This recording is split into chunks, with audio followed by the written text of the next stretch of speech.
The Uptown neighborhood has been virtually abandoned for about 50 years. It was very rough around the edges.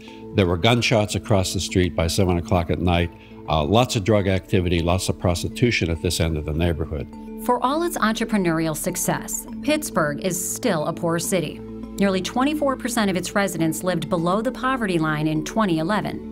Some poor African-American neighborhoods have yet to experience any significant benefits from the city's entrepreneurial resurgence. Living and working in this building is a man who wants to change all that. Dale McNutt renovated this turn-of-the-century Elks Hall in the poor Uptown neighborhood. It's now called Startup Town, and it's a co-working space where entrepreneurs can enjoy cheap rents, free Wi-Fi, government incentives, and inspirational surroundings. Our goal is to build a campus of 200,000 square feet.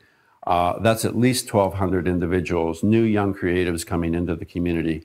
That will spur restaurant development, that will spur coffee shops, that will spur other kinds of local merchants that we don't have. Realistically, what kind of impact can, say, like a small high-tech firm have, though, on a neighborhood with so many problems? And in other words, would a brick and mortar sort of widget making company do better than a very sort of exclusive small high-tech business in terms of really effectively changing the culture of this neighborhood? Well, that's the big question, isn't it? That's the big question everybody's asking all across the country. I use the word tech all the time too, but really a lot of the companies that are starting to come in bridge both worlds, both the world of tech and social entrepreneurship.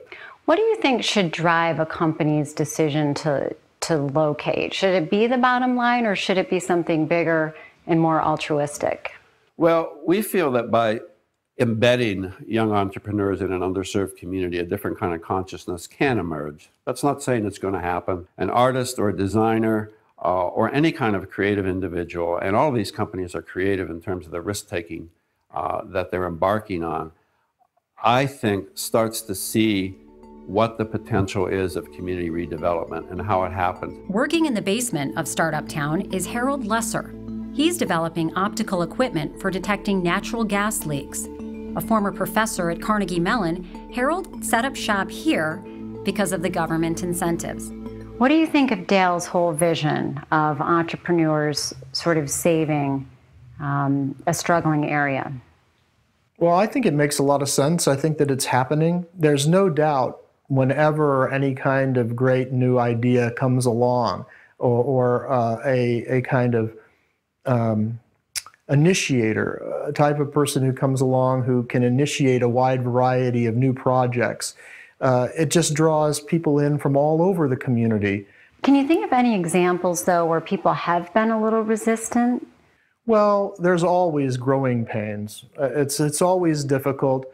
There's people whose lives, in a certain sense, that have gotten comfortable with a certain kind of structure that is all being overturned as new things happen in the community. But I think that, by and large, when people see the exciting new things happening, they can't help but get enthused, especially the younger people, and that's our future anyway. That's where we're going to grow. The new generations of young people, whether you're 13 or whether you're 21, have a new consciousness about living on this planet that's very different than my generation.